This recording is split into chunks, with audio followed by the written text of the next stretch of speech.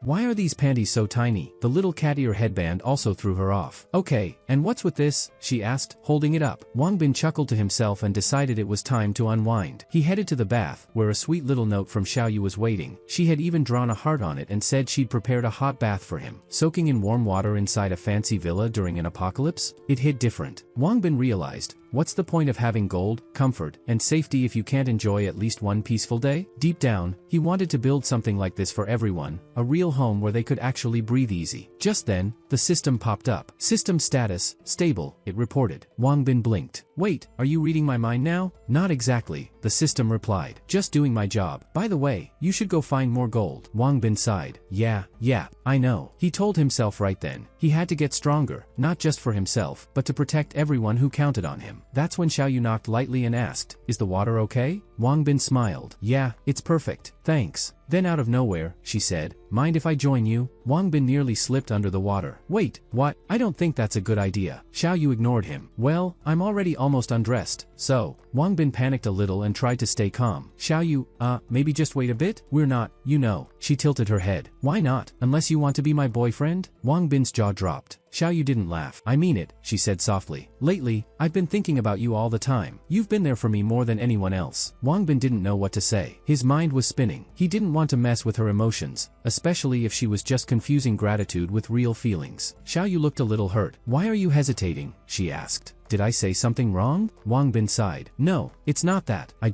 don't want to rush this. I care about you too. But I need to know, is this really how you feel, or is it just because I helped you out? Xiaoyu went quiet. She wasn't sure how to answer. Xiaoyu looked hurt. Why are you suddenly doubting my feelings? She asked. Wangbin took a deep breath. It's not that I don't care about you, I really do, he said. But I need you to understand there's a difference between love and just being thankful. Xiaoyu looked confused. I don't really get what you mean. Wangbin nodded. It's okay. I'm just saying, we don't have to rush this. It's not life or death. Sometimes, real feelings take time to figure out. He tried to reassure her. And if later on you feel different, it's totally okay to change your mind. Xiaoyu replied quietly, I've already made up my mind. I decided a while ago. I just never had the courage to say it. Later that night, when Wangbin was back in his room, he couldn't stop thinking about it. He honestly wasn't sure what held him back earlier. Maybe it was instinct, or fear of messing things up. Because Xiaoyu's feelings? They were obvious. She was beautiful, kind, and had been nothing but supportive. Honestly, she was everything any guy could ask for. So why was he still unsure? Maybe it was because his last relationship had ended badly. Maybe it was because deep down, he was actually starting to fall for her, and that kind of real connection scared him. Because the deeper it goes, the harder it hits if it ever breaks. Just then, Xiaoyu softly knocked on his door, and stepped inside. She was wearing one of the outfits Wang Bin had given her, something cute but a bit bold. "So," she said, "what do you think of my new look?" Wang Bin was caught off guard. "Wait, what are you doing?" Xiao Yu just smiled and asked again, "Do you like it?" He hesitated for a second, then said, "I mean, how could I not? But where did you even get that outfit?" Xiao Yu tilted her head. "It was in the pile of clothes you gave me, remember?" Wang Bin blinked, suddenly remembering that late-night shopping spree. He'd spent hours online picking something for each girl before they left. The one for Xiao Yu? It came from a store that suggested it as part of an innocent school look. At the time, he thought it was just playful. Now, he was speechless. Xiao Yu giggled. "Since I met you, I haven't felt scared or hungry once. I feel safe with you. That's all that matters to me." Then she looked him straight in the eye and said softly, "I love you." Wang Bin froze. She wasn't joking. She meant it. Xiao Yu gently hinted at what she wanted from the night. Not just closeness, but something meaningful, something real. Wang Bin asked her quietly, "Are you sure? Like, really sure?" "I've thought about it for a long time," Xiao Yu said, "and I'm not going to change my mind tomorrow." Then she smiled, calm and sure. Disclaimer: this is purely a fictional story, made for entertainment only. Don't be influenced to hurt anyone's emotions or don't do squeezing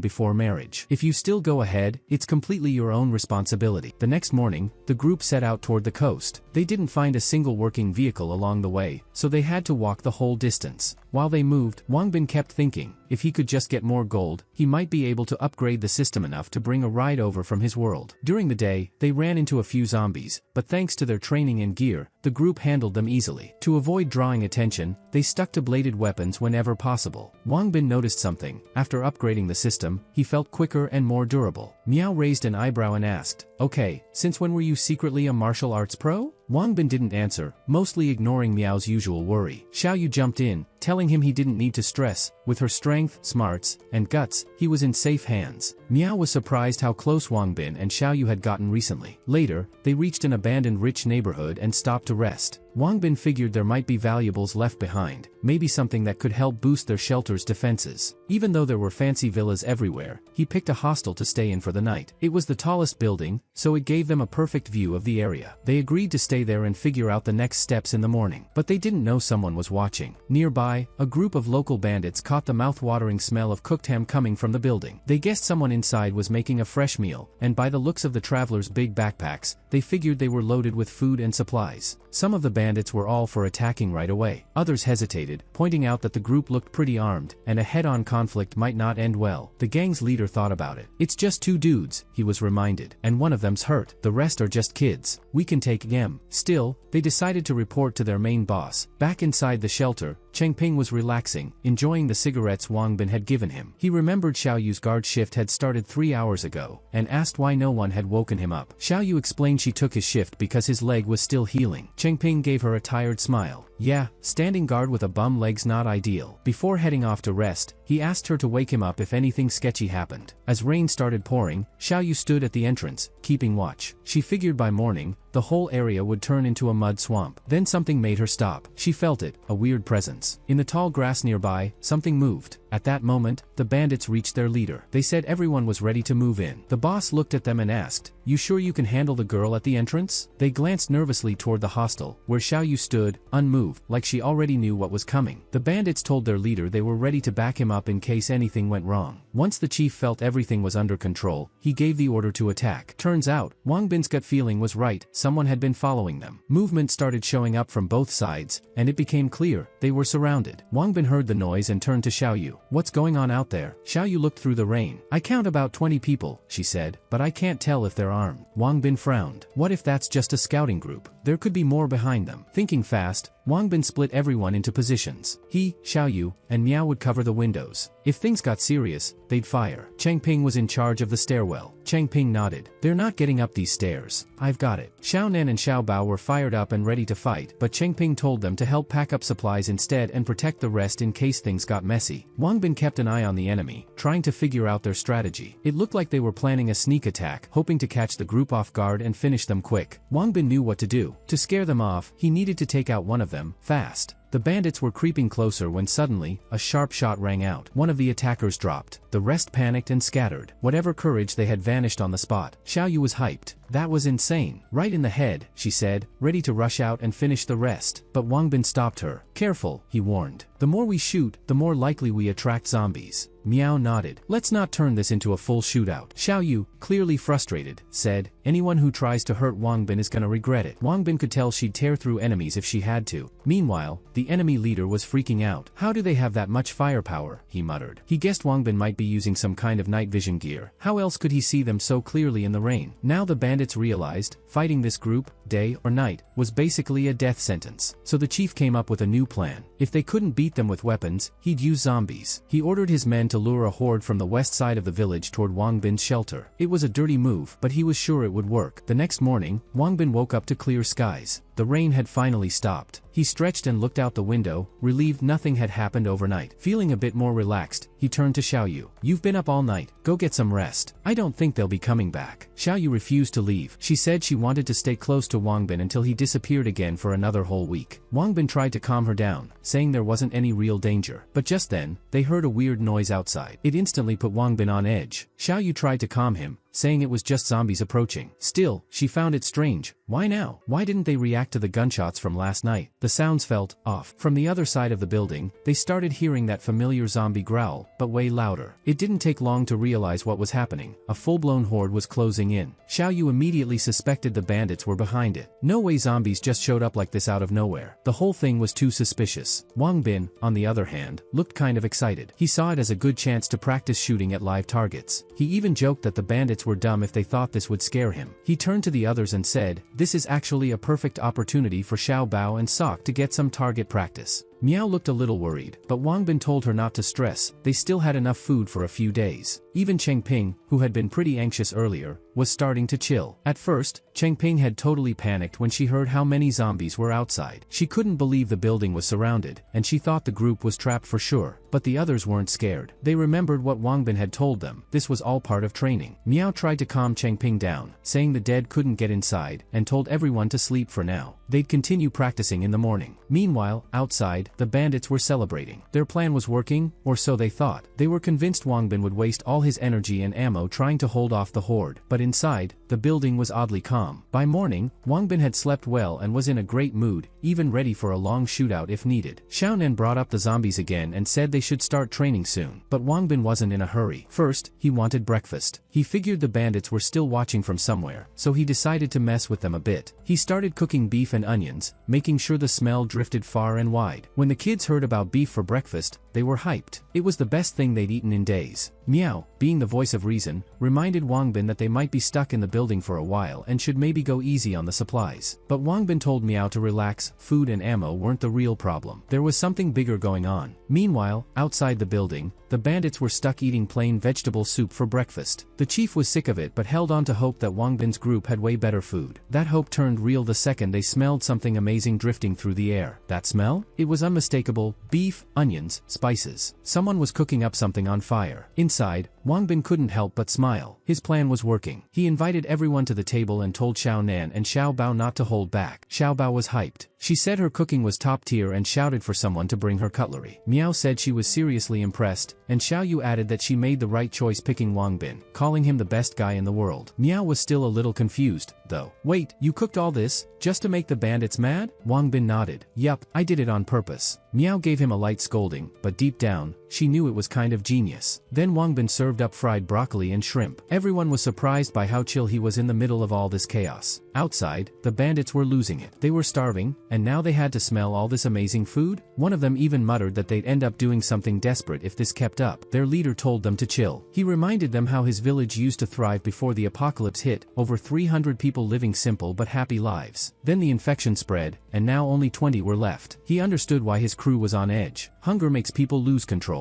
But his plan? Wait it out. Let Wangbin's group waste their supplies. Once they ran out, they'd make their move. Back inside, Wangbin was training the kids. He praised Xiaonan for landing a perfect shot and told him just one more and he'd hit 10 points. Xiao Bao, who had fewer hits, didn't take that lightly. I'm not losing to Xiao Nan, she said. Miao asked if they were using up all their ammo. Cheng Ping replied that they still had plenty, and honestly, this was the only way to train properly. For doing well, Wang Bin gave Xiao Nan a chicken leg, but instead of keeping it, Xiao Nan turned to Xiao Bao and offered to split it. At first, Xiao Bao didn't want to accept it. She felt like Xiao Nan earned it. But Xiao Nan just said, "We're family. We always share." Cheng Ping was moved by the moment. Seeing how close the kids had become gave her hope. So Wang Bin decided everyone deserved something. He told them to keep that same teamwork forever. No greed, just unity. Miao, though, was curious. "Hey, where are you getting all this food from?" Wang Bin just smiled and said, "Don't worry, we've got enough to last." Miao was dying to know his secret, but let it go. Then Xiaonan proudly said he could almost shoot like his teacher now. Miao just nodded and smiled. After a bit, Xiaonan asked, "How many zombies are you gonna take out today?" Wang Bin didn't answer. He just said, "Watch and see." Outside, the bandits were confused. Gunshots had been echoing non-stop since morning. "Where are they getting all this ammo?" one of them asked. The firepower coming from the building was insane. It was like Wang Bin's group was trying to wipe out every zombie in the area. The chief told his people to stay patient. Let the noise attract more zombies. Eventually, they'll run out of bullets. Back inside, Wang Bin was exhausted. He decided to take a break. Xiao Yu saw it and offered to help, wanting to do something for her boyfriend. But Wang Bin waved it off. "I'm good," he said. "These drills are helping me improve." He knew that the only way to get better was to keep pushing forward, zombies or not. The next morning, while everyone else was eating, drinking, and taking it easy, Wang Bin kept calmly dealing with the zombies. The sound of gunshots brought in more and more of them, giving him a chance to get better at fighting. Suddenly, the system congratulated him for reaching level 4 in shooting and told him he needed to clear out another 10,000 zombies to level up again. Wang Bin noticed how much his skills had improved. He even thought he might be better than Miao now. His aim had gotten so good that he could use a regular rifle like a sniper one. He saw this 7-day survival challenge as the perfect opportunity to sharpen his abilities. One day, Wang Bin told the group that he had packed everything he needed. Cheng Ping looked at his bag in awe and joked that it could probably feed them for a whole month. Miao finally admitted that bringing food wasn't necessary. They had more than enough. Before heading back to the real world, Wang Bin told them not to worry about rationing. He promised to refill their supplies in 7 days. Miao said they trusted him and would wait for his return. Wang Bin planned to trade the gold he had for more food, so the group would be stocked for months. He also said he would explain the full plan later, but for now, he wanted to keep it quiet. Miao, touched by Wang Bin's support, promised that no one would say a word unless Wang Bin gave them permission. Cheng Ping also shouted that they wouldn't tell anyone where all the food was coming from. Trying to show respect to his mentor, promised to stay quiet no matter what. Feeling the group's support, Wang Bin smiled and told them to relax. It wasn't a big deal. He got ready to leave, knowing he had to stay alert because there were still risks until he got back. He asked the system to move him somewhere more comfortable. But once again, the system messed up the location and dropped him into a bunch of thick bushes. Wang Bin knew he'd have to deal with that issue later. He saw a bunch of missed calls, from Li Ping, Hong Fei, and even Zhao Qian, which caught him off guard. He wondered why she was calling. Still, he decided to check in on the shop first. His friends were probably handling a lot while he was gone, and the business needed his attention too. Hong Fei's call started with the usual, asking where Wang Bin had been and why he hadn't checked in. Wang Bin kept it simple and said it was due to business and poor signal. Then he carefully asked if the police had been asking about him. Hong Fei, confused, asked why they would. Wang Bin explained that he had gotten into a situation with one of the guys from the Black Tigers gang and was worried they might report it. Hong Fei assured him that he was safe. He also said that even if those guys went to the police, they'd likely end up in trouble themselves. Feeling relieved, Wang Bin said they could talk more tomorrow since it was getting late and he was tired from the trip. Then came Zhao Qian's call. He hesitated but picked it up out of curiosity. He asked her what she wanted. Her voice sounded a bit off, and he didn't understand what was going on at first. Then Zhao Qian asked if it was true that he'd had a run-in with someone from the Black Tigers. Wang Bin immediately asked why she was bringing that up and what it had to do with her. Zhao Qian, clearly feeling guilty about the past, asked him to just hear her out. She said what he did could lead to serious consequences and warned him to be careful moving forward. She told him that Li was shocked to learn Wang Bin had a combat-level pistol and didn't plan to let it go. Then she said something that made Wang Bin freeze. Li had apparently hired someone to deal with him. She told Wang Bin to stay alert. But before she could say more, Li showed up, and Zhao Qian had to hang up suddenly. Wang Bin sat there thinking about everything she said. He was surprised by her concern and the news she shared. It was a lot to take in, especially knowing someone might be after him now. and in the real world, he couldn't rely on superpowers or weapons. That meant he'd need to be even smarter and more cautious moving forward. Right then, the system reached out to Wang Bin and, as usual, offered to help. Wang Bin wanted to improve his security level, so he decided to try his luck with the lottery. The system, without any delay, said it was ready and began loading the needed data. After scanning everything, the system reported that there was 75 kilograms of gold in system storage, more than enough to run a lottery. Wang Bin chose to use 25 kilograms first, and then planned to use more after picking up more gold from the basement, hoping to play the lottery 10 more times. When the system found out about his plan, it gave some good news. The upgrade to unlock the trading house feature now cost only 25 kilograms of gold. Excited by the chance to trade gold and jewelry directly for useful items, Wang Bin happily launched the lottery. He pulled the lever tightly, hoping for good luck, and it worked. The results were better than he expected. He won some great rewards, but he didn't want to stop there. Curious about his own strength, Wang Bin asked the system what exactly gave him his inner power. The system explained that inner strength was linked directly to intelligence. Each point of intelligence gave 10 points of inner strength. After checking the results, Wang Bin was happy to see that his other stats were also now at normal levels. With the game finished, he decided to test his new running skill. He figured the 5-kilometer distance to the city would be a great test. As soon as he started running, he felt light on his feet, almost like he was floating. He finished the distance in just 9 minutes, realizing he was running each kilometer in under 2 minutes. Feeling strong and confident, Wang Bin joked to himself that with those numbers, he could easily become an Olympic champion. Meanwhile, not far away, a guy from the gang named Zhang was arguing with an older man for doing business in their controlled area. The old man, clearly not expecting trouble, admitted it was his first time selling anything there and said he didn't know the local rules. Zhang didn't seem interested in excuses.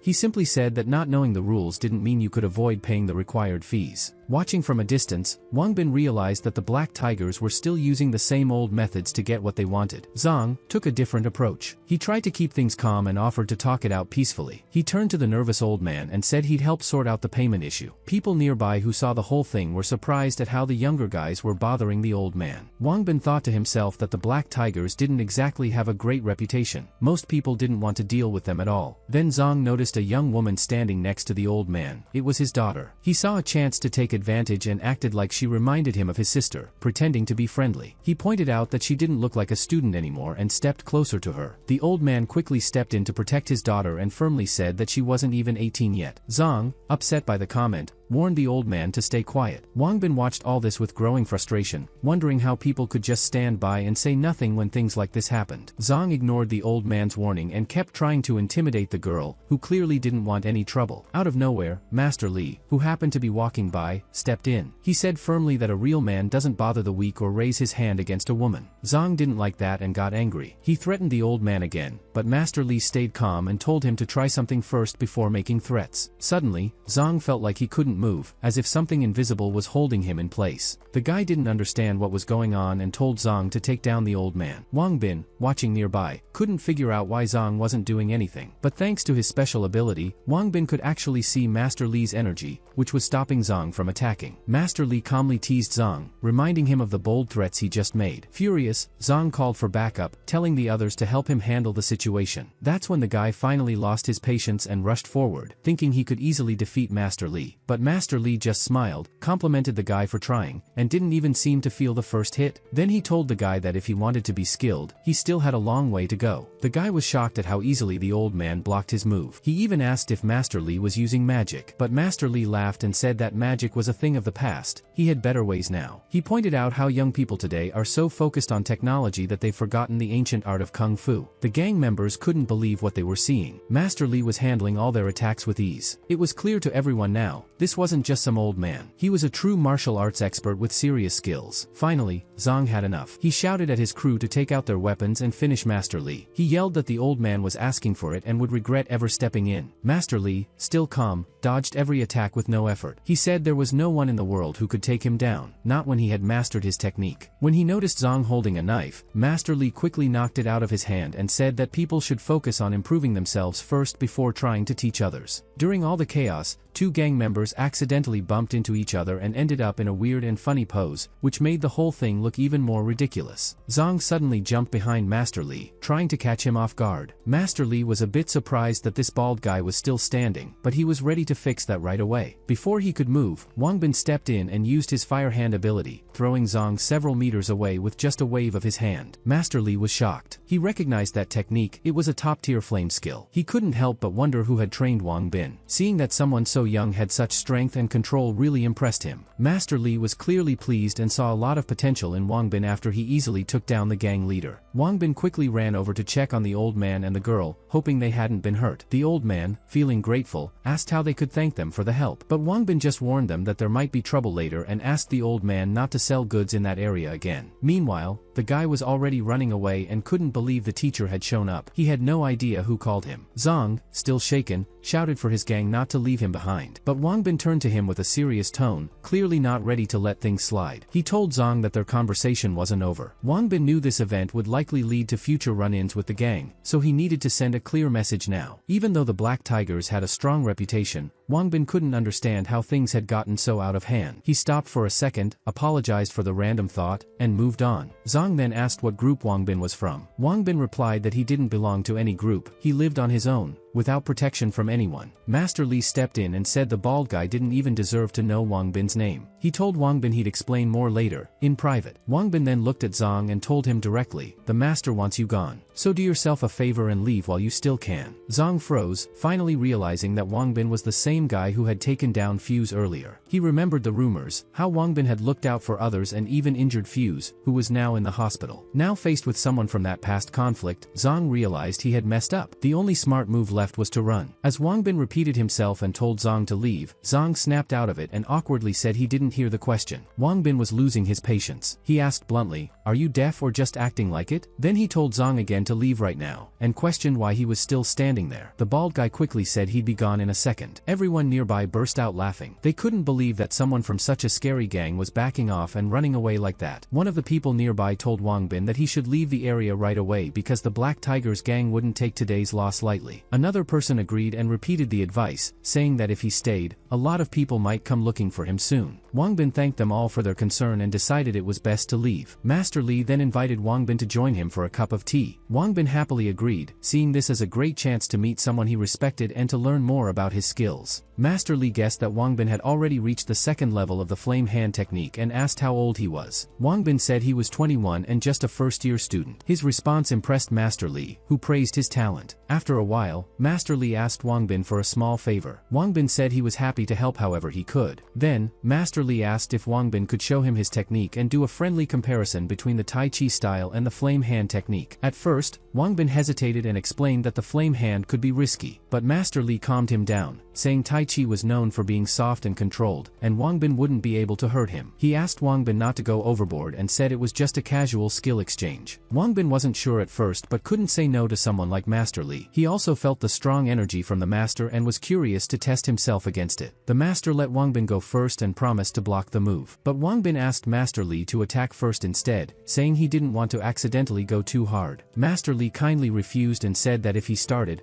Wangbin wouldn't even have a chance. So Wangbin agreed to the terms and said he wouldn't hold back if the master didn't. Wangbin decided to use only 30% of his strength to start and see how things went. He activated his flame hand technique and sent just a bit of his energy toward Master Li, letting him know in advance. But Master Li reacted super fast. Before Wangbin knew it, he found himself several feet away after just a light tap. Wangbin realized the master was way ahead of him and was ready to admit defeat. Master Li then told him that Tai Chi's real strength is in using gentleness to handle strong force. He said he hadn't even shown a small part of his real power yet. Wangbin apologized for underestimating him and promised to give it his all moving forward. He then decided to use the full strength of his ability to see what he could really do. Master Li just laughed and invited him to try again, saying he'd block it once more. Wangbin asked Master Li to give him as many helpful tips as possible after their match, but Master Li told him to focus on finishing the fight first, and then they could talk about training. A few minutes later, the match ended with Master Li winning. He said he enjoyed the friendly competition with the young students. Wang Bin thanked the master for his guidance, trying to hide how sore he was from all the hits he had taken. Master Li pointed out that, even though Wang Bin was still young, he had already made great progress in building his inner strength. What he really needed now was more real-life practice to fully master his technique. Wang Bin hesitated for a moment, then quietly asked the master if he could become his student and learn Tai Chi. Master Li was surprised that Wang Bin wanted to start learning Tai Chi without completely mastering the flaming hand technique. But Wang Bin explained that he wasn't giving up on flaming hand, he just realized that even powerful moves don't always guarantee success, especially against strong opponents. He believed Tai Chi could help him control his abilities better and prevent accidents. Master Li agreed. He said flaming hand was a great technique, but it was also rooted in kindness and self-control. He praised Wang Bin for recognizing the power of his abilities while also being mindful about using them wisely. After thinking it over, he accepted Wang Bin as his student, saying that the young man had a good heart and strong character. Wang Bin was truly grateful. He thanked the master sincerely and was excited to finally learn how to use his skills the right way. Before they got started, Master Li said he needed to talk to Wang Bin. He shared that he had a special family martial arts technique that had been passed down through generations. Wang Bin realized that the master was beginning to trust him, and he promised to work hard and stay committed. Master Li told him that progress would depend on his own effort and dedication. He also warned him to always stay on the right path, because bad choices could lead to serious consequences. Wang Bin could feel the master's strong presence and knew it was best to listen carefully and follow his lead. Then, out of nowhere, Master Li asked Wang Bin to bring him a cup of tea as a sign of respect. Wang Bin laughed politely at the sudden request and happily agreed. To him, it was a huge honor to become the student of such a wise and unique teacher. He was ready to give his all to learning martial arts. The next day, Hong Fei asked Wang Bin if it was too much to buy expensive cars for everyone. He really wanted to do it. Wang Bin explained to his friends that the new cars would actually help them work better and would also match their status as company shareholders. Hong Fei then asked what kind of car Wang Bin planned to get first. Smiling, Wang Bin said he had decided to buy a minibus. Li Ping was shocked and thought Wang Bin had lost his sense after suddenly coming into wealth. But Wang Bin simply told him he had his own reasons and didn't want to talk about it anymore. He believed the minibus would be the best fit for Xiao Yu and the others, and he knew they'd love it. Later, Wang Bin took his friends to a car showroom. Li Ping was impressed by a fancy SUV there and said it looked super expensive. He even admitted that without Wang Bin, he wouldn't have had the confidence to step into a place like this. Just then, a female employee told her coworker that she had to be called in whenever wealthy clients showed up. The guy reminded her that she had told him not to bother her during her vacation, but she warned him that there would be consequences if he kept making decisions on his own. Wang Bin was a bit surprised by the strict service standards but politely apologized for any trouble and approached another salesperson for help. He told them that he and his friends just came in to learn more about cars. One of the showroom girls looked them over and asked why they were there, and if they even knew how much these luxury cars cost. She noticed them checking out a car and told them not to touch it if they weren't planning to buy anything. She tried to guess if Wang Bin might be from a rich family, but after looking at his pants and clothes, she figured they were pretty normal and decided he was just a regular student. She told them these cars were priced over $1 million.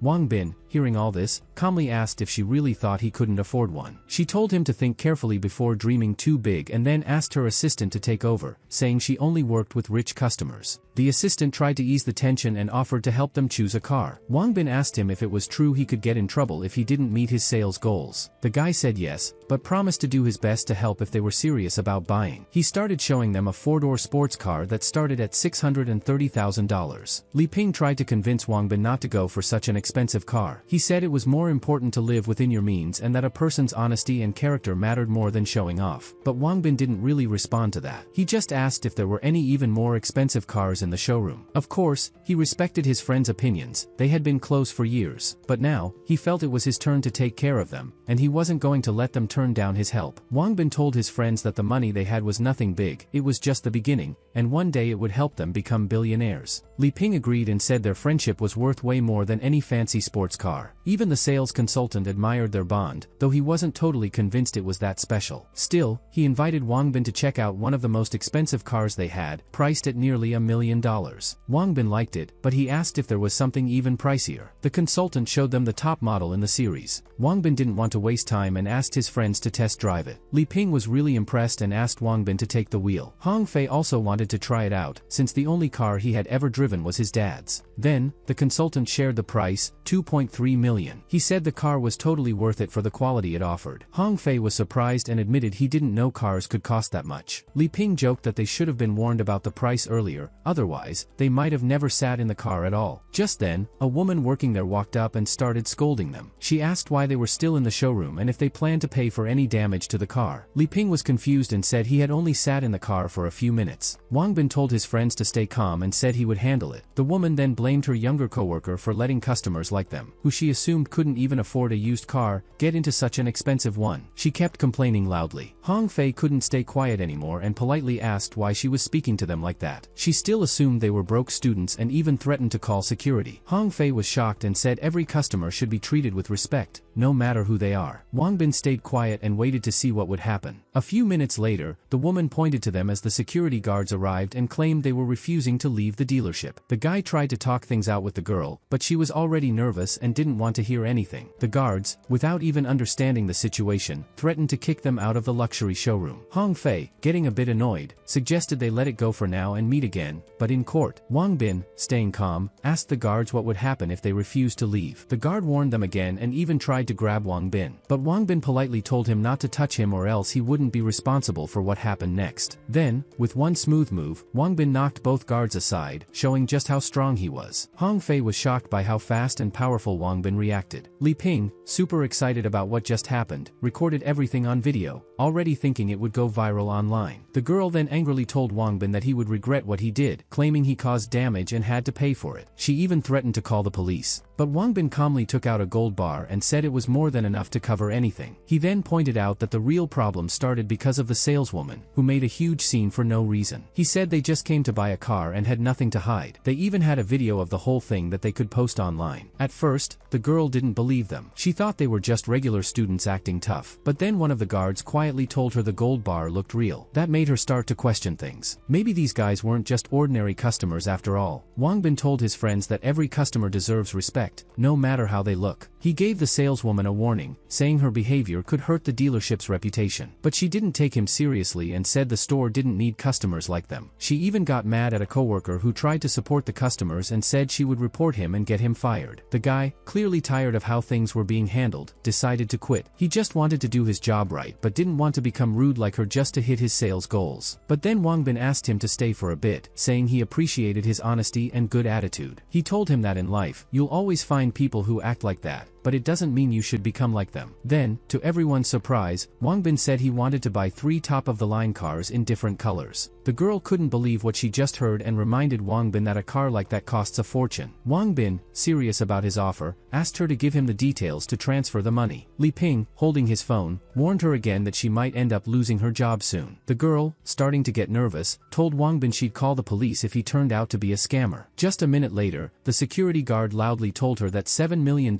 had just been deposited into the company's account. Shocked, the girl quickly ran off to check. After confirming the transfer in their system, she was stunned to see that the sender was actually Wang Bin. Now that the payment was done, she realized they could finally pay off the company's debt. Wang Bin confirmed that the money had gone through and asked to start the paperwork. Instantly, the girl changed her attitude. She became super polite and started acting like the most helpful employee ever. She apologized to Wang Bin for the way she treated him and promised to be kind to every customer from now on. But Wang Bin wasn't fully convinced. He felt she only realized her mistake too late. Hong Fei didn't believe her apology either. He thought she was just scared of losing her job. The girl, almost begging, asked Wang Bin to forgive her and not report what happened. She said she'd do anything to fix it. Wang Bin told her to give the entire commission from the sale to the consultant who actually helped him. The guy was shocked. He had never seen a customer act this generous. Wang Bin also made it clear that if she didn't do what he said, there would be serious consequences. The girl, knowing she had no choice, accepted the loss. Satisfied that she'd learned her lesson, Wang Bin said goodbye and told her to remember this day. Then the group of friends drove off in their new cars, feeling great. Li Ping praised Wang Bin, saying he looked really cool. He could tell Wang Bin had changed for the better since his breakup with Xiao Qian. Wang Bin replied thoughtfully, saying life had taught him a lot and that it's important to stay calm no matter what. He believed it's best to stay humble and act wisely. Just then, Wang Bin noticed 2 really fancy cars in front of them. At first, he didn't think much of it, but Hong Fei checked the time and reminded them they had a meeting with the jeweler. He suggested they go ahead and pass the cars. Everyone agreed and got ready to overtake. In one of the cars ahead, a guy named Lu noticed they were about to be passed. His friend Wenqiang smiled, getting ready for a fun little competition. Li Ping could tell from the way the 2 drivers handled their cars that they were pretty skilled and ready for some friendly driving fun. Hong Fei got all excited and suggested making a bet to beat their rivals, but then Wang Bin stepped in and reminded everyone to think about safety first. He also pointed out that Li Ping only had his dad's car during the vacation. Once again, Wang Bin asked his friends not to take any risks or try to race against those two rich guys. Hong Fei calmed down and agreed, realizing he had gotten carried away because of their sudden good fortune. Lu was confused why those 3 luxury cars weren't chasing them, since usually people don't back down from that kind of challenge. When Chiang figured those cars weren't even registered yet and were probably just being delivered to a dealership. But Lu said dealerships don't let people drive around in unsold cars. When Chiang then thought maybe the cars were brand new and belonged to their owners. Lu guessed that the owners probably hadn't gotten used to such powerful cars yet, which is why they were driving so slow. He also thought that people who could afford 3 cars like that at once had to be pretty interesting, and he wanted to meet them. Just then, Hong Fei pointed out that the cars ahead were slowing down and looked like they wanted to approach them. Wang Bin nodded and decided to find out why these drivers were so interested in them. Lu suggested they stop at the next gas station to talk and maybe make some new friends. After a bit, all the cars pulled into a gas station, which gave everyone a chance to chat in a more relaxed setting. People walking by were impressed by the lineup of cars and some even stopped to take pictures for social media. Wang Bin politely asked the strangers why they were so interested and how he could help. Lu smiled and said that he and his friend Wenxiang just wanted to make friends. Wang Bin, happy for the chance to meet new people, introduced himself and his group. He hoped they'd see each other more often and build a good connection. Lu was curious why all the cars looked the same. It turned out the new guys were planning to start their own car club. Lu mentioned that most wealthy folks usually prefer brands like Ferrari or Porsche, so he was surprised they picked Mercedes. Wang Bin said it wasn't about the brand, they just liked how the cars looked and bought them on the spot. Lu pointed out that those cars aren't cheap and asked what it felt like to drive one. Without hesitating, Wang Bin tossed him the keys and said the best way to understand the feeling is to try it yourself. When Chiang was surprised at how generous Wang Bin was, especially since they had just met. Wang Bin noticed that Wen Qiang looked confident, so he figured Wen Qiang had plenty of experience with cars. Lu didn't expect Wang Bin to be so friendly, but he accepted the offer anyway. Wen Qiang was a bit nervous though. He knew that even a small accident could mean giving up his own car as payment. Lu, wanting to lighten the mood and have some fun with his friends, suggested that Wang Bin switch cars during the trip. After that, everyone changed seats and decided to celebrate their unexpected friendship with lunch at a cozy restaurant. During the meal, they found out that Lu and Wen Qiang weren't just rich, they were actually from very wealthy and well-connected families. But surprisingly, they were super friendly and easy to talk to. Lu was impressed when he learned that Wang Bin and his friends were just students and already planning to open their own jewelry shop. He liked their idea so much that he offered to exchange numbers and stay in touch. He even said that if they ever needed help or advice, he'd be happy to support them. He was genuinely excited about this new friendship and the cool possibilities it might bring. The next day, before Wang Bin left, Lu not only brought them some food but also showed up with a big minibus packed with all kinds of supplies. Wang Bin couldn't believe how his friends had survived for an entire week in a city full of hungry zombies. He gave the system a mental command to transfer everything from the minibus. The system activated the subspace and told him to wait a moment for the process to finish. But just then, Wang Bin suddenly found himself standing in the bathroom. He was clearly caught off guard. The system had once again picked a super awkward place to land him. The system reminded him that the drop-off point was based on his own subconscious thoughts, so it wasn't the system's fault. Wang Bin tried to calm down and figure out how to dry his wet clothes quickly. Just then, Miao walked in, shocked to see him there in that state. Wang Bin, feeling a little embarrassed, asked what Miao was doing there. Miao firmly reminded him that he was actually in her room, not the other way around. In the next room, Xiaoyu heard the commotion and happily shouted out. She had been waiting for Wang Bin to come back for a long time. Wang Bin quickly told everyone he was okay and had just gotten back from a trip. Xiaoyu ran over and hugged him, saying how much she missed him while he was away. Just then, Xiaonan showed up and asked if Wang Bin could also smell that weird rotten smell in the air. He invited Wang Bin outside to take a look. To Wang Bin's surprise, there was a giant pile of zombie bodies in the yard, and the smell was awful. Wang Bin asked if the group had really spent all this time just clearing out zombies. Xiao Bao proudly said that she and Xiao Nen had gotten really good at dealing with them. She added that now, the enemies didn't even try to get close, they just occasionally pushed the zombies toward the house to try and wear them out. Wang Bin realized that the attackers were probably hoping his friends would eventually run out of supplies before making another move. A smart strategy, he thought. Miao couldn't hold back his reaction. Wang Bin was seriously complimenting the guys, completely ignoring how awful this place smelled with all the bodies around. Complained that if they hadn't been waiting for Wang Bin to return, they would have left this place full of death vibes a long time ago. Wang Bin told the girl that he didn't mean to offend anyone, he was just praising the guys for their great aim. Miao, meanwhile, realized he had no idea how he ended up back in his room, but he figured it was probably just some weird accident. Xiaoyu reminded Wang Bin that he really needed to leave this place, since it only brought back bad memories and a horrible smell. Wang Bin agreed and told told the guys not to waste time, they'd hit the road at dawn. At the same time, the leader of the enemy group was deep in thought. It had already been 7 days since they had been going at it with the completes, and their enemies were still hanging in there without showing any signs of giving up. After getting the daily updates from his crew, who risked themselves every day trying to find the other group, he decided to switch up his strategy. He admitted that they had underestimated the enemy at first. The other side had way more resources than they expected. Now that there were almost no zombies left in the area, he noticed the panic in his group's eyes. So he told them to keep trying to attract any remaining zombies toward the house where the heroes were staying, hoping that the awful smell would eventually force them out. The others backed up his plan, thinking it might finally make their opponents give up. The chief had everyone's trust, so the crew agreed to follow his orders and keep the pressure on. Meanwhile, Wang Bin was admiring Xiao Yu, who was wearing some fancy, attractive nightwear. He thought she could easily compete with famous singers on stage. But to him, only Xiao Yu's opinion mattered. She didn't care what anyone else thought. Wang Bin quietly asked Xiao Yu to stay quiet so Miao wouldn't hear them from the next room. But Miao wasn't clueless. She had heard everything and knew exactly what had happened between them. The next morning, a new chapter in their journey was about to begin. One of the bandits was staring at the hero's house in shock and called the chief to come look. The chief asked what was going on this time, and the guy pointed out something wild. Apparently, a car had just pulled out from near the house. The chief was surprised. How could the fugitives have a working car and gas? That stuff was super rare now. The group immediately suggested chasing them, but they also weren't sure they could actually catch them. The chief thought it through and decided a chase wasn't worth it. Instead, he suggested they carefully search the place where the group had stayed. Maybe they'd get lucky and find something useful that had been left behind. To the bandits, that seemed like a smarter and safer idea. Meanwhile, in the minibus, Miao asked Wang Bin if he wanted to switch seats since it had been a while since she had driven. Xiao Yu was keeping an eye on Chengping and noticed that he looked a bit pale. It seemed like he hadn't been in a fast-moving vehicle in a long time. Chengping gave an awkward smile and admitted he wasn't used to riding in cars anymore. Xiao Nan, on the other hand, was stuck on a question he didn't really want to face. He was trying to figure out why they left bags of rice for the people who had been treating others so badly. Xiao Nan said, clearly annoyed, that he wouldn't go easy on people like that. He'd rather deal with them directly. But Wang Bin just laughed and told his brother not to stress over small things. He reminded him how they had handled all those zombie situations in the past with ease. Xiao Bao then suggested maybe the rice was kind of a reward for those people helping out in getting rid of the zombies. Sounds reasonable, right? Thought maybe Wang Bin was just being his usual kind self and wanted to show some pity by giving them a small gift. Just then, they heard loud shouts of excitement. One of the bandits had found something and ran to tell their leader. Turns out, they discovered 2 forgotten bags of rice in one of the rooms. The leader checked them out and, at first, thought they'd gotten super lucky. Rice had become really valuable on the black market. But after a few seconds, he started getting suspicious. What if the rice had been tampered with on purpose? One of the hungry guys didn't even care. He said he'd eat the rice no matter what. The leader didn't argue. He just told them to light a fire and start cooking. Back in the minibus, Xiao Nan was still fuming and mumbling about how unfair everything was. Trying to lighten the mood, Wang Bin smiled and said he had added a secret ingredient to the rice. Xiao Nan instantly got curious and asked what it was. Wang Bin finally revealed that he had mixed in a laxative, just to teach them a lesson for trying to send zombies after them. When Xiao Nan imagined what that surprise would do to them, he and Wang Bin both burst out laughing. Miao and Xiao Yu, hearing the laughter, asked what was going on. And with that, their ride to the meetup spot continued. Our group wanted to get there as quickly as possible, but the highway was packed with abandoned cars. They had no choice but to drive along the shoulder. Sometimes they were able to take smaller rural roads, but most of the time they had to carefully weave around the cars, which really slowed them down. According to the map, they needed to go through a small town to reach their destination. By the end of the route, they still had no clear idea of what was going on in the town ahead. As night started to fall, everyone was worn out from the long journey. They set up a tent to get some rest. Miao and Xiao Yu volunteered to stay on watch to make sure nothing unexpected happened while the others slept. Near dawn, the girls finally took a short break to rest a little before the next day's trip. The next morning, Wang Bin took over driving the minibus since Miao was too tired. After a tough journey, they finally arrived at the place they had been trying to reach. Chengping pointed something out to Wang Bin on the right side of the road, and Wang Bin agreed. It looked like Chengping was spot on with his guess about the location. As they moved forward, they reached the edge of a village where things seemed a bit more normal. After 2 full days on the road, night came again, and they had to stop to rest. Miao asked Nancy if the kids were already asleep. Nancy told her that Xiao Ku and Xiao Nan had been fast asleep for a while. but she started to get worried because Wangbin wasn't in the vehicle. Meow guessed he might have gone to check out the highway nearby. At that moment, Wangbin was actually thinking about whether they should take the risk and go into the city. The idea of going in without knowing what's going on made him uneasy. The small Xiao Nan, probably a device or something that could talk, told him not to overthink it and said that if he wanted to go, he should. But if there was a safer way, maybe that would be better. Meow believed that Wangbin had been so determined this whole time because he wanted to find more gold. She reminded herself that their group had been able to trade some of Wangbin's valuables for supplies they really needed. Meow said she was totally okay with helping him look for gold, because she knew how important it was for the whole group's survival. Xiaonan then told Meow that she should talk openly with Wangbin. He said Wangbin needed to know that everyone in the group was ready to support him, no matter what he was trying to do. And if anything ever went wrong, they'd be there to help, since they were all prepared and ready. Chengping also asked Xiaoyu to talk to Wangbin and said the whole team would keep him safe. Nancy agreed with Chengping and said that now, just like everyone else, she was ready to join in and support the group with full dedication. Xiaoyu told her friends that she was ready to follow Wangbin and would stand by any decision he made. She suggested that Meow talk to Wangbin and reassure him that everyone was behind him. Seeing how united and supportive the group was, Meow agreed to speak with Wangbin. At that moment, Wangbin was alone, thinking about how badly he wanted to upgrade the system. But he also had serious doubts. He wasn't sure there was actually any gold in the city, and there was a big risk of running into trouble from dangerous groups. He knew that upgrading the system was important, but keeping Xiaoyu and the rest of the group safe was even more important to him. Wangbin was willing to trade some jewelry for food once they reached the meeting spot. When he saw his friends approaching, he felt relieved and said he had been wanting to talk to them for a while. He told them that he had decided to avoid the dangerous city, and that their safety meant more to him than any gold. Meow, clearly touched by his concern, told him he made the right choice. She said it didn't even matter what he needed the gold for. They had talked it over and were willing to help him anyway. But Wangbin still felt unsure. He said going into the city would be too risky. Just then, Xiaoyu jumped in and said that Meow had a smart plan. They'd find a safe place to leave Chengping and the kids, then the rest would go explore the city. Meow, sounding hopeful, asked Wangbin if that made him feel any better. But he was still worried. Chengping's leg hadn't healed, and the kids were still too young to be left alone. Meow reminded him that their past adventures had helped Xiao Bao and Xiao Nen grow stronger. They'd learned a lot and could now protect themselves and Chengping if needed. Before Wangbin could say anything, Meow reminded him that he was the one who trained them and taught them how to handle tough situations. The kids had become stronger and more experienced. They were a solid team now, ready for challenges. She said they had all become a real family and should stick together no matter what. Xiaoyu backed her up and said she'd always be there for Wangbin no matter what happened. Touched by his friend's support, Wangbin sincerely thanked them and apologized if he had seemed upset earlier. Just then, Xiaonan ran up looking really happy to see him. Wangbin smiled and asked him why he was in such a good mood. The others joined in, and they all felt like one big family. Wanting to lift everyone's spirits, Wangbin offered to play a song he had written. Xiaonan was surprised, in a good way, because he didn't even know Wangbin could play the guitar. Wangbin said he had learned to play the guitar back when life was normal and never thought it would actually come in handy. His friends were impressed by how good he was. Meow even complimented himself again for teaming up with someone like Wangbin. As the sound of the guitar blended with the crackling fire, everyone relaxed in the peaceful evening. Even though the world was still full of danger, the travelers let themselves enjoy the music. Once again, Wangbin surprised them, showing that sometimes, art can be a real escape during tough times. Time passed quickly. As the fire died down, the group went to sleep. When the sun started rising, Wangbin got up and began waking everyone so they could get ready to explore the city. Xiaonan took charge and told Wangbin seriously that he'd be there to help him. Little Xiaoku smiled as she watched Meow and Wangbin prepare to head out. Meow promised to be back soon. They just had one important thing to do in the city. Before leaving, Wangbin gave Chengping a full box of cigarettes and told him to take his time and enjoy them. Chengping smiled and said he still had half of the last pack left. Wangbin waved it off and said he had plenty to share. Chengping was genuinely thankful. Cigarettes were super rare now. As he said goodbye, Wangbin wished everyone good luck and reminded them to be careful. He noticed Meow looking a bit upset and asked what was wrong. Meow told him she was just worried about Chengping's health and didn't like that he smoked. Wangbin totally understood but explained that back when things were normal, he would have convinced Chengping to quit. But now, with everything going on, he just wanted him to have something that helped him feel a bit better. For him, smoking helped ease the stress. Meow didn't agree but respected Wangbin's point and decided not to push it. Suddenly, Xiaoyu got alert after hearing a car in the distance. When When it came into view near Lakava, it looked like it belonged to the Wild Sharks gang. But something about the weapons was different. It became clear they were in the territory of another group that had taken over the city. Miao, always ready to take action, suggested they handle the problem head-on. But Wangbin preferred a peaceful approach. He suggested they offer some food in exchange for useful information. Miao wasn't so sure that would work. She felt that in a world like this, people might not be willing to make deals and could act without thinking. Still confident, Wangbin said they should sit down and talk through a plan first. Soon after, two of them, who looked like trouble, rudely told the group to stop and put their hands up. They warned the group not to resist. The way they acted made it clear they were serious, so it was better to follow their instructions. Wangbin kept his cool and quickly figured out a way for them to get out of this tricky situation. With Miao, they pretended to be tired travelers. Meanwhile, Xiaoyu got into position, ready to act if needed. As they approached the group of bandits, Wangbin acted like an exhausted traveler looking for help and protection. He offered a small reward, some food, in exchange for their safety.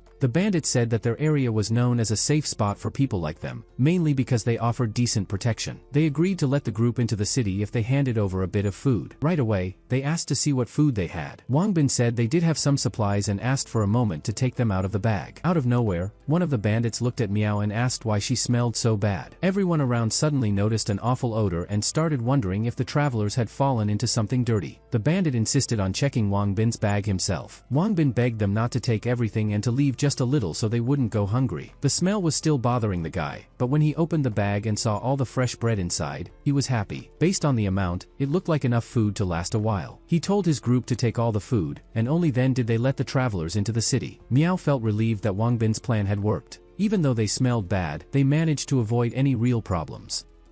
Wangbin called Xiaoyu and told her to go ahead into the city. But then, Miao stopped and said she needed to figure something out first. Wangbin was confused. This wasn't the right time for delays, but he paused anyway. Miao was curious about the strange smell. Even she could barely handle it. Wangbin finally explained, it was part of his plan. He pulled out a small jar and said the smell it gave off would keep people from getting too close. Miao asked what was inside. Wangbin said it was stinky tofu, which smelled kind of like spoiled fish but apparently tasted great. He offered it to Miao to try. But as soon as she smelled it, she couldn't handle it and ended up throwing up. Still, Wangbin was happy that their plan had worked. Once they got to the shelter, they realized it was way bigger than they had expected. A sudden shout from a stranger broke the silence, asking why the travelers were there. Wangbin said they had come from another city looking for a safe place to stay. Two men with machine guns told them to raise their hands and not move until they were told. Wangbin noticed that all their food had already been taken, and the guns aimed at them didn't seem to work at all. Luo stepped in, saying that weapons were meant for protection, not for taking food. She asked if the group had any passports or ID, since they needed a way to prove who they were. Wangbin explained that they had lost all their documents a long time ago and didn't have anything to show. Even after everything that had happened in the world, Luo said ID was still important, and she wasn't sure what to do next. After thinking it over, she told them to write their name, gender, age, and last place they lived on a piece of paper. At the same time, Luo asked if they had walked through something nasty, since they smelled really bad. Wangbin quickly said they hadn't showered in days because they were trying to reach the shelter as fast as possible. Luo reminded them that even though the shelter helped people without homes, there were still rules. If they wanted to stay, they had to work for the local chief. Wangbin asked what kind of work they'd have to do in exchange for staying there. Luo said they'd find out soon. She also explained that the work was paid using a special local currency called Jinye's money. They could use it to get a place to live and other essentials, or they could trade food instead. Wangbin thought Jinye must be a smart and practical leader, and he became even more curious to see what the city was really like. He thanked Luo and, without thinking much, called her Aunt Luo, saying they understood everything and were ready to work. But Luo didn't like being called that. She was only 19, and made it clear. She warned them that in the city, things like kidnapping or stealing were not allowed. No matter who you were, breaking the rules would lead to serious consequences, and the local court acted fast. The punishment for such things was permanent removal from the shelter. Wangbin promised they'd follow the rules and told her not to worry. He was relieved that they had finally made it inside the safe zone. The city was surrounded by high walls, and it felt calm and peaceful. Miao agreed that it felt secure. Wangbin said they needed to go back and bring Xiaoyu and the others soon. But Miao had a strange feeling and told him to be careful. Then, Miao pointed out something they hadn't noticed before. The local people looked really tired and weak. She also told Wangbin to look toward the granary. It was full of vegetables, so the city clearly had food. But Wangbin guessed that Jinye kept a tight control over how it was shared. Suddenly, a man they didn't know walked up to them and asked if they were new to the settlement. He introduced himself as the one in charge of assigning work. Wangbin told Miao to go talk to him. Maybe he had a job for them too. After confirming they were new, Wang Bin asked if there were any open jobs. The man said yes, there was work for everyone. Over 300 people lived in the city. He pointed to a list of job openings, with daily pay listed next to each one. Wang Bin was surprised, there were so many jobs for such a small place. The man explained that the list was updated every day, so if nothing worked out today, they could check again tomorrow. But he also reminded them that to get food or a place to stay, they needed to earn Jinye's money by working. Wang Bin then asked how much it would cost to rent the cheapest place. The man said renting a spot in an unfinished house would cost 6 Jinye's money for 12 hours. Wang Bin was shocked, since some of the jobs only paid that much for a full day's work. The worker calmly said that he didn't set the prices and suggested that they pick a good job if they wanted to live comfortably. He also mentioned that he earns a small commission, about 2 Jinye coins, for every couple he helps get hired. He warned them not to complain later and to think everything through carefully. Then he lowered his voice and said not to be fooled by how peaceful the place looked. Strange things happen at night. That reminded Wang Bin of what the woman at the gate said about how stealing wasn't allowed. So he asked what really happens after dark. He noticed that most of the residents, except for those close to Jinye, looked completely worn out. The worker sighed and explained that when people get tired from all the hard work and still don't make enough money, they end up in a bad spot, just like Wang Bin might one day. He added that hunger can make people do things they normally wouldn't. Then, he shared a story about something he saw himself. A newcomer had arrived in the city and used all his earnings just to buy food, with nothing left for rent. So he slept outside in a dark alley. Everything seemed normal that night, but the next morning, something awful had happened. Strangers had hurt him, and he woke up unable to walk. The worker shivered remembering it and warned Wang Bin and Miao seriously about the risks at night. When he saw their shocked faces, he insisted he was telling the truth. Wang Bin asked how someone could go through something like that without waking up. Then, getting back to the job discussion, he asked if he could work as a bodyguard to earn more. Miao supported the idea, saying that it was close to the kind of work she did before. Wang Bin was happy with their decision and excited to see how they could meet Jinye and settle in. But the worker said he wasn't the one who made final decisions, and based on Wang Bin's build, he doubted they'd get the bodyguard job. Instead, he suggested they send a good-looking girl to try out as a dancer, because if Mr. Jinye liked her, things could work out better. He said Mr. Jinye was the most powerful person in the city, and everyone followed his rules. According to the worker, Jinye enjoyed hosting swimsuit parties at his fancy house and invited girls to be part of them. Miao was surprised to hear about these types of events. Wang Bin firmly said they weren't interested in those jobs and insisted on being bodyguards. If that wasn't possible, they would leave right away. Seeing their reaction, the worker agreed to apply for the bodyguard positions and told them to come back the next day at the same time. Still, Wang Bin was upset. He couldn't believe the guy suggested Miao should be a dancer. But Miao said getting close to Jinye through that kind of job could open doors. Even if she had to attend a party in a swimsuit, she believed it could lead straight to Jinye himself. Hearing that made Wang Bin angry. He didn't like the idea at all. Miao was confused by his sudden reaction. She couldn't understand why he was so upset. Wang Bin looked away and mumbled that he just couldn't imagine her wearing a swimsuit in front of someone like that. Just the thought of it made him feel sick. To him, no one had the right to look at Miao like that. Miao didn't realize it yet, but jealousy had already started growing in Wang Bin's heart. Suddenly, the sound of clapping filled the air. Mr. Jinye had arrived in a fancy car. The crowd got excited, and everyone was eager to catch a glimpse of him during lunchtime. Miao asked Wang Bin if he wanted to go take a look at the man who ruled the city. People cheered as Mr. Jinye stepped out, admiring how he looked. The guards quickly stepped in to keep things under control, warning everyone to keep their distance and not cross the lines. Wang Bin held Miao's hand and pointed toward Jinye, drawing her attention to the shiny golden scepter he was holding. The gems on it looked so expensive that Wang Bin guessed it must be worth a fortune. Miao also thought just the jewelry alone could probably feed the whole city. The people around them were clearly poor and hungry, yet Jinye was dressed in luxury. Wang Bin jokingly said that even Officer Miao seemed impressed by all the sparkle. Caught up in the moment, Wang Bin promised he'd somehow get those gems for her and Xiao Yu. Miao smiled and simply said she'd like to see how he plans to do that. Just then, Jinye spoke to the crowd, announcing the start of the long-awaited lunch hour. With a grin, he asked if everyone had worked hard enough to earn their food. According to Jinye, only people who worked tirelessly for him deserved to be respected and fed. The crowd shouted out what they had done for Jinye, hoping to earn their meal. Watching all this, Wang Bin started to understand how things worked in this settlement. People had to trade their effort for food and safety. To him, the locals looked like hungry people being controlled by food. Miao reminded Wang Bin that before the world fell apart, Jin Yi was already a powerful businessman. She had dealt with him before and knew he always put himself first, no matter what it cost others. Jin Yi told the crowd that food could be traded for money. At that moment, a young woman stepped forward and asked for 2 portions of meat soup for herself and her son. The food vendor, however, told her that she didn't have enough money, not even for 1 bowl. The woman was shocked by the price hike. She remembered that soup used to cost just 3 bills. The vendor explained that prices had gone up because getting food was now more difficult and risky. Desperate, the woman begged him to show mercy and at least give her something for her hungry child. She was in tears, pleading for just 1 portion. Wang Bin sadly realized that everything the woman had earned was only enough for a tiny bit of food. The vendor ignored her and turned to the next customer, saying she was creating a scene. The woman, still pleading, asked again for a bit more food, but the vendor refused. He said he would only serve the exact amount paid for and yelled that people without money shouldn't even be in line. Trying to comfort her son, the woman gently stroked his head, noticing how tired and weak he had become from hunger. Suddenly, she felt someone behind her and turned around quickly, thinking she was about to be robbed. Seeing a stranger, she screamed in fear, accusing him of trying to take her son's food. But it was just Wang Bin. He calmly explained that he wasn't there to take anything. In fact, he wanted to give them a loaf of bread. The woman loudly refused the offer, saying she wouldn't accept charity. Wang Bin tried to reason with her, saying there were other food options, and she could pick what she wanted. But she didn't listen and ran away. After that, Wang Bin started to notice something strange. Many people in the city were refusing to eat, even though they were clearly starving. Miao agreed that something was definitely off about this place and suggested they keep watching. Just then, a soldier approached Jin Yi to let him know that several people wanted to join the expansion team. Zhang, who was with Jin Yi, said he would send the volunteers tomorrow as planned. Jin Yi reminded everyone that this mission could be dangerous, and they should think carefully before agreeing. One of the men asked if joining meant they would get bread. Jin Yi confirmed that if they joined willingly, they'd receive bread. He told Zhang to hand it out to everyone present. When people saw the bread, they were overjoyed. It was real bread, and they couldn't believe their luck. To keep things fair, one of the men reminded everyone that only 1 loaf should go to each person.